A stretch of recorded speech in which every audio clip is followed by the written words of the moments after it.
Bonjour à tous, c'est Joy Tennessee, bienvenue sur ma chaîne dédiée à l'hypersensibilité. Ici c'est ta safe place, c'est un espace où l'on apprend à transformer ton hypersensibilité en force. Tu me retrouveras également sur Instagram où on a une belle communauté de plus de 390 000 personnes. Là-bas tu y trouveras tout type de conseils, d'aides, de support. Alors n'hésite pas à nous rejoindre sur cette chaîne, sur le compte Instagram. Aujourd'hui nous allons parler de la gestion des émotions, de comment améliorer et développer sa résilience, comment être émotionnellement forte. Alors installe-toi confortablement, prends-toi une tasse de thé, prends une grande inspiration et c'est parti. La vie est pleine de challenges et certains d'entre eux, c'est dealer avec les gens, dealer avec leur négativité, comprendre comment ça se passe, pourquoi et rester bien. Ne pas réagir, ne pas surréagir, rester résilient et émotionnellement fort et forte. Pour une personne hypersensible, c'est très compliqué de pouvoir manager tout ça et gérer tout ça parce qu'on est tellement impacté par tout ce qui se passe autour de nous, on ressent tellement, on absorbe tellement qu'il est normal pour une personne hypersensible de capter l'énergie qu'il y a dans cette pièce ou de cette personne ou de cette situation et d'être impacté par ça. C'est normal, on a juste un récepteur émotionnel plus grand et du coup, on capte plus, tout simplement. Maintenant, c'est tout à fait possible d'apprendre à gérer ses émotions et à devenir émotionnellement fort. C'est comme un muscle, on l'entraîne. Et je vais être très claire avec vous, je ne risque pas de dire des choses que vous souhaitez entendre. Il n'y a pas de solution magique où en un claquement de doigts, boum, c'est bon, vous allez bien, vous allez mieux. Ça n'existe pas. Il n'y a rien qui ne demande pas un travail de votre part. Mais le fait que vous soyez déjà là, le fait que vous écoutiez cette vidéo ou ce podcast et que vous soyez attentif et que vous mettez en pratique les conseils, c'est le premier pas que vous devez faire et pouvez faire et vous le faites, vous êtes là. Donc je voudrais vous dire bravo, félicitations, continuez. Si vous êtes là, c'est que vous avez la force d'y aller, d'y arriver. Alors continuez, ne lâchez rien et vous verrez qu'avec un peu d'entraînement, encore une fois, tout comme un muscle, vous obtiendrez ce que vous voulez et vous obtiendrez cette résilience que vous voulez et que vous méritez. Donc dans cette vidéo, je vais vous proposer 5 clés pour apprendre à gérer vos émotions, à devenir émotionnellement fort, à construire cette résilience en sachant que être fort émotionnellement, c'est aussi être capable d'exprimer ses émotions. Ça va de pair et l'idée, c'est de conserver un équilibre émotionnel intérieur sain. Donc comme dit, ces 5 pratiques, il faudra que vous les fassiez à répétition. Commençons avec la première. Pratiquer la pleine conscience. Vous avez peut-être déjà entendu ça dans le passé, mais pratiquer la pleine conscience est le meilleur outil, la meilleure clé que vous pouvez posséder pour vous sentir fort émotionnellement. Le plus vous êtes ancré dans le moment présent, le plus vous êtes capable de discerner ce qui se passe, de comprendre ce qui se passe et de ne pas vous laisser impacter. Une émotion prend 1,5 secondes pour vous traverser, d'accord? Donc le plus vous êtes résilient envers ça, le moins vous nourrissez cette émotion. Le plus vous nourrissez cette émotion, le plus elle reste, le plus elle devient un état, un mood, une attitude. C'est pas ce qu'on souhaite ici. Ici, on souhaite pouvoir être un mur face à la négativité. On souhaite pouvoir ne pas être impacté, que ça ne transforme pas notre humeur, notre mood. Si tu arrives à suffisamment être assis dans le siège du soi, dans ta pleine conscience, dans le moment présent, à être ancré et à voir les choses pour ce qu'elles sont, comme si tu regardais un film, vraiment comme si tu sortais de ta bulle, de tes pensées, de ton mental et tu vois les choses pour ce qu'elles sont. Tu comprends que cette personne est en train d'être négative pour ses propres raisons, pour ses problèmes, que cette situation ne fonctionne pas pour ses problèmes. Ça ne veut pas dire que toi, tu dois être impacté dedans avec. Tu n'es pas emporté avec, seulement si tu choisis de l'être. Et ça, tu as le libre arbitre. Et on l'a tous, le libre arbitre. Ne laisse pas les choses extérieures impacter ton monde intérieur. Ne les laisse pas changer ton calme intérieur. Et je vais te donner un exemple pour moi. J'avais l'habitude de prendre les choses très personnellement, de prendre les choses très à cœur. Si quelqu'un était de mauvaise humeur une journée, j'allais le prendre contre moi. J'allais être impactée, j'allais me demander qu'est-ce que j'ai pu faire ou qu'est-ce que je pourrais faire pour que cette personne aille mieux. Donc instantanément, ma journée changeait et mon focus se tournait sur cette personne et cette émotion, cette négativité et cette situation, alors que le matin, j'allais très bien. Ce qui se passait, c'est que je laissais cette situation m'impacter et me transformer ma pensée, transformer mes émotions du jour, transformer tout ce qu'il y avait en moi en ce moment même. Maintenant, ce que j'arrive à faire, c'est que quand une situation, je vais prendre la même, quelqu'un est censé voir que cette personne n'est pas heureuse, elle est négative. Au lieu de me laisser impacter comme j'avais l'habitude de le faire, je vois la chose pour ce qu'elle est. Je vois que cette personne est négative parce que elle a eu une mauvaise matinée, une mauvaise nouvelle, peu importe. C'est son monde à elle. C'est son monde à elle. Et de là, je choisis, si j'ai assez d'énergie, de temps et d'amour pour cette personne, de lui proposer mon aide. Et du coup de m'impliquer, mais je le fais consciemment. Et ça ne veut pas dire que je deviens négative aussi, mais je choisis consciemment de pouvoir aider cette personne pour l'élever et faire qu'elle se sente mieux. Ou alors je me dis non. Parce qu'aujourd'hui, j'ai besoin d'être dans ce calme intérieur, j'ai besoin de ma paix intérieure, j'ai besoin de mon amour parce que j'ai des choses à faire, parce que j'ai envie d'être bien.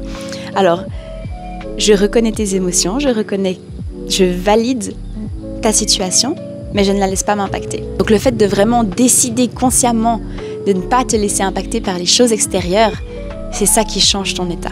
Et tu as le droit de décider, de choisir pour toi et de te dire « ça non, je ne le veux pas ». C'est quelque chose avec les hypersensibles qu'on a souvent de la peine, on donne tellement, on veut tellement offrir que inconsciemment on peut devenir vraiment quelqu'un qui souhaite plaire aux autres. Et du coup on va souvent se retrouver dans des situations où on va vouloir plaire, aider, apporter, aimer et par conséquent on se laisse impacter. Alors non, il est temps de poser des limites saines et dire « non, ça, pas pour moi, je conserve mon calme intérieur ». Numéro 2, pratiquer la gratitude et l'autocompassion. C'est tellement important. Le discours intérieur que vous avez est tellement important. Dans l'un de mes réels du compte Instagram Femme Hypersensible, vous retrouvez des techniques pour apprendre à ressentir du bien-être instantanément. Et l'idée derrière ça, c'est de se connecter à un sentiment de bien-être. Quand on a eu l'habitude d'être dans une société, un environnement, une famille, une école, peu importe, qui nous a toujours oppressés avec cette négativité, ce stress et autres, c'est devenu quelque chose d'habituel pour nous de ressentir ça. C'est habituel, donc pour le corps, c'est normal. C'est une zone confortable parce que c'est quelque chose qu'on a l'habitude de vivre encore et encore. Et si c'est quelque chose qui est une habitude pour notre corps, eh ben on va le vivre encore et encore et encore. L'idée ici, c'est de changer ses habitudes, de transformer ses habitudes en de nouvelles habitudes. Pour ce faire, on veut transformer le négatif en du positif. On va avoir la capacité, la résilience de ressentir plus de bon, plus de bien-être, plus de bonheur, plus souvent de manière naturelle, sans avoir à attendre qu'il y ait un petit événement magique dans notre vie, dans notre journée qui nous fasse justifier le fait qu'on est heureux. Ah oui, parce qu'il m'a écrit, alors je suis heureuse. Ou parce que demain c'est mon anniversaire, eh bien je suis heureuse. Non, on veut pouvoir ressentir du bonheur juste instantanément alors qu'on est en train de manger notre déjeuner ou qu'on est en train de faire la vaisselle. Peu importe, on veut pouvoir ressentir cet état de bonheur. Pour ce faire, vous connecter à tout ce qui vous fait du bien est extrêmement important. Pratiquer la gratitude, que ce soit envers vous-même, envers vos proches, envers votre travail, envers le lieu où vous vivez, vos animaux, peu importe, mais vraiment ressentir intensément, profondément ce sentiment de bonheur et d'amour qui est en nous tous. Le plus souvent possible, le plus vous répétez cet exercice, le plus vous vous connectez à ce sentiment de bonheur, le plus vous êtes en train d'apprendre à votre cerveau. C'est normal. C'est quelque chose qui est normal pour moi de ressentir et ça devient une nouvelle habitude. Une nouvelle habitude devient ensuite une attitude et une attitude transforme ensuite votre personne et votre personnalité et vous devenez par nature une personnalité beaucoup plus heureuse, beaucoup plus joyeuse, qui a beaucoup plus d'amour à donner et c'est ça qu'on cherche ici. Donc pour ce faire, juste connectez-vous à ce bonheur que vous ressentez, peu importe ce que c'est. Ça peut être justement en caressant un animal dans la rue, ça peut être en marchant dans la nature, ça peut être avec votre travail, ça peut être le fait d'avoir un toit, peu importe ce qui vous fait plaisir, ça peut être regarder un moment Netflix, YouTube, tout ce qui vous apporte du bonheur, connectez-vous à ce sentiment. Pensez-y, connectez vos sentiments et explorez ça. Que le corps, lui, ne fait pas la différence. Vous savez cette fameuse phrase « fake it till you make it » C'est exactement ça. Prenez l'exemple, vous prenez l'habitude, 5 minutes par jour, vous souriez. Pendant 5 minutes, vraiment, vous souriez, vous n'arrêtez pas de sourire. Ça peut être bizarre, ça peut être dur à pratiquer si on passe une mauvaise journée, si on n'a pas l'habitude et autres. Mais si vous le faites, le corps, lui, ne fait pas la différence entre elle est en train de sourire parce qu'elle est heureuse ou elle est en train de sourire parce qu'elle veut être heureuse. Il ne fait pas la différence. Lui, il associe sourire égale joie, égale sentiment de bien-être, égale on relâche de la dopamine et de la sérotonine, donc les hormones du bonheur. Donc si vous prenez cette habitude-là, votre corps automatiquement va dire « Oh, de la joie, du bonheur, boum, boum, boum, je fais en sorte que tout dans le corps soit heureux, joyeux, et ça devient une habitude. » C'est littéralement comme ça que ça se passe, c'est scientifique, et le fait de le faire vous aide à plus souvent ressentir et vous connecter à ce sentiment de bonheur et d'amour. En 3, connaître ses valeurs. L'une des clés de la résilience émotionnelle est connaître ses valeurs. En tant qu'hypersensible, il est très facile pour nous de se perdre là-dedans. Parce qu'on a nos valeurs de base, mais on a aussi les valeurs des autres. Et puis, soudain, tout devient des valeurs importantes et on n'arrive plus à différencier. Qu'est-ce qui est vraiment important pour moi? Qu'est-ce qui est vraiment important pour les autres? Qu'est-ce que je soutiens? On a tendance à se perdre. Donc, il est important de te reconnecter à tes propres valeurs. Ça va donner de la confiance en toi, une mission de vie, une ligne à suivre. Tu auras vraiment ces valeurs qui vont pouvoir mouler en quelque sorte ta vie et tes décisions et t'aider à avancer là vers où tu vas aller. Donc pour ce faire, pour retrouver tes valeurs, si tu doutes de lesquelles elles sont, je te demande de prendre juste un papier et un stylo. J'aimerais que tu notes 3 valeurs auxquelles tu penses le plus. 3 valeurs pour lesquelles tu parles avec passion. 3 valeurs que tu admires et que tu aimes le plus. Et 3 valeurs que tu étudies ou tu lis à propos de ces valeurs. Petit disclaimer. Une valeur, ce n'est pas une opinion. Ce n'est pas une émotion et ce n'est pas une croyance. Donc si ces mots viennent là, retire-les. Ce ne sont pas des valeurs. Les valeurs, c'est des choses telles que le développement personnel, la famille. C'est des choses que tu valorises. Tu valorises le voyage, tu valorises la curiosité, tu valorises l'amour, tu valorises la compassion, tu valorises la générosité. Ce sont toutes ces choses-là qui sont des valeurs. Tu trouves facilement des listes de valeurs. Donc, munis-toi d'une liste de valeurs, réponds à ces questions. Et de tous les mots qui sont ressortis, de toutes les valeurs qui sont ressorties, choisis les 3 qui pour toi sont les plus importantes. Et ça, ce sont tes 3 valeurs fondamentales. Tu n'as pas besoin de te limiter à 3 valeurs fondamentales. C'est bien d'avoir un cadre, parce que si on en prend 50, eh ben, là, on se perd. Le fait d'avoir 3 valeurs fondamentales, tu peux vraiment baser tes actions sur ces valeurs-là. Tu en as 3, tu peux chaque jour baser une petite action. Ok, la gratitude est pour moi une valeur fondamentale. Alors, je la pratique, alors je la reconnais, je la vois, je la reçois, etc., etc. Donc maintenant tu connais tes valeurs fondamentales, passons à la clé numéro 4. Apprendre à poser des limites saines. Être résilient, émotionnellement parlant, c'est pouvoir dire non. Ou dire oui, mais pouvoir dire non aux choses qui ne nous nourrissent pas. Donc fini de dire oui à tout le monde, fini d'accepter tout. Il est temps de comprendre que la plupart des choses que tu fais, à contre-cœur, pensant que tu le fais pour les autres, tu le fais en fait pour toi. La plupart du temps, et je vais te demander de prendre un moment pour réfléchir à ça, quand on accepte de faire quelque chose pour quelqu'un, c'est rarement pour la personne, mais c'est beaucoup plus pour nous. Et il n'y a rien de mal à ça. Ce qui se passe, c'est qu'on sait qu'en aidant cette personne va être plus heureuse. Elle va nous aimer plus peut-être, ou simplement être plus heureuse. Et si cette personne est heureuse, alors nous, automatiquement, on l'est.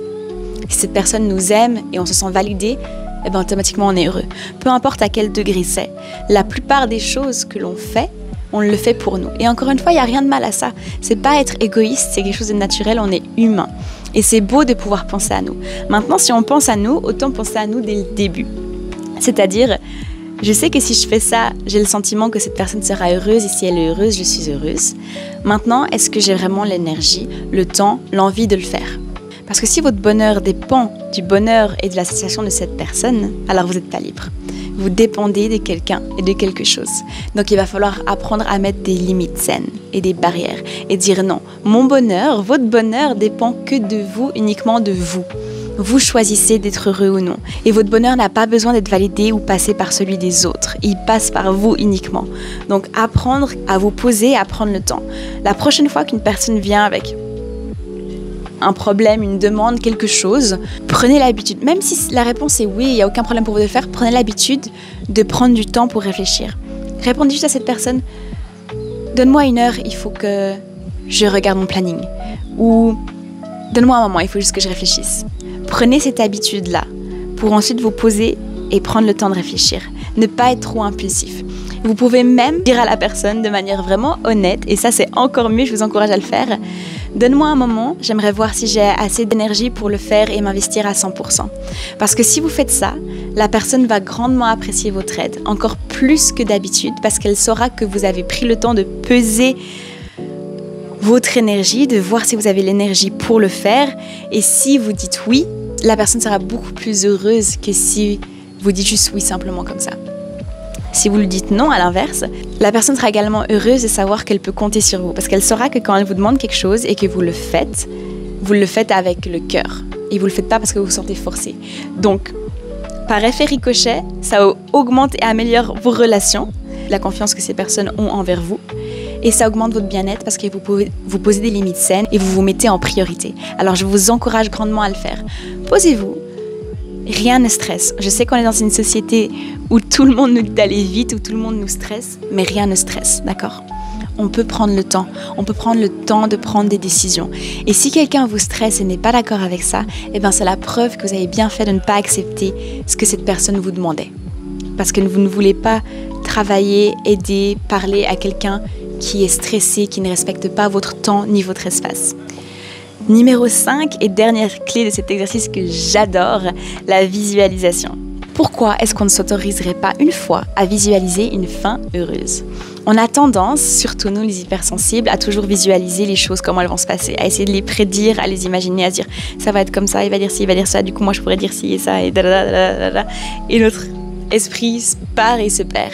Si vous avez remarqué, c'est souvent négatif. C'est souvent un chit-chat mental négatif. Pourquoi est-ce qu'on ne s'autoriserait pas une fin heureuse, une situation heureuse? La visualisation est un outil qui est extrêmement puissant. Plus vous visualisez quelque chose à répétition, le plus, encore une fois, vous montrez à votre corps que vous enregistrez quelque chose de nouveau. Un nouveau pattern, un nouveau schéma, une nouvelle façon de faire, de penser, de réagir. Donc, si vous savez que vous avez un événement stressant à venir ou émotionnellement compliqué, ça peut être un conflit, ça peut être une conférence au travail, ça peut être un événement, peu importe, vous savez que quelque chose va vous amener une charge émotionnelle, visualisez-le de la manière dont vous souhaitez qu'il se passe. Visualisez-vous être la personne que vous souhaitez être. Donc, une personne émotionnellement forte, résiliente, qui peut accueillir les émotions des autres, qui peut les aider, mais qui ne les absorbe pas, qui ne se laisse pas impacter par elles. Ou peu importe, c'est une image de la version que vous pourriez souhaiter être. Peu importe quelle version vous souhaitez être. Juste visualisez-le. Ressentez-le, vivez les événements dans votre tête. Encore et encore et encore, à répétition, à répétition, à répétition. Et regardez, témoignez du changement qui se passe dans votre vie réelle. Le plus un événement te paraît normal et prédictible, le plus il a de chances de se passer. Combien de fois on s'est dit oh, ça, je sais que ça va mal se passer, je sais que cette conversation elle va mal tourner. Et combien de fois elle s'est mal tournée? 100%. 100% du temps, à chaque fois. Parce qu'il y a un effet influenceur dans nous et notre énergie. Le plus on pense que cette situation va se passer comme ça, le plus on est en train de manifester cette situation pour qu'elle se passe comme ça. Donc à l'inverse, le plus on pense et on croit au fait que cette situation va bien se passer, le plus on a de chances qu'elle se passe bien. Parce que le plus on manifeste quelque chose de bon et de sain et qui nous plaît et qui nous rend heureux. Donc si tu as un conflit à venir, une conversation importante, visualise-toi ne pas t'impliquer émotionnellement dans ce conflit, dans ce débat, dans cette situation, dans cette personne. Visualise-toi être la personne que tu veux être, forte, résiliente, la personne que tu es, car tu es cette personne. Tu n'es juste pas en train de l'incarner encore en ce moment, mais tu peux l'incarner quand tu le souhaites. Visualise ça. Prends l'habitude et tu verras que petit à petit ça viendra et naturellement tu auras des fins beaucoup plus heureuses par rapport à ce que tu as l'habitude d'avoir et naturellement tu transformes ton subconscient et naturellement tu lui apprends à être émotionnellement fort. J'espère que ces 5 clés vous auront été utiles. N'hésitez pas à me dire en commentaire ce que vous pensez de cela, si vous avez pu les essayer, si vous avez pu voir des changements. J'étais plus que ravie de vous accompagner à travers cette vidéo, à travers ce podcast. N'oubliez pas de venir rejoindre notre belle communauté sur Instagram sous Femme Hypersensible si vous le souhaitez. Vous trouverez encore plus de conseils, de tips, de partage, de confessions. Et moi, je vous dis à bientôt pour une prochaine vidéo et je vous embrasse plein d'amour. Mouah.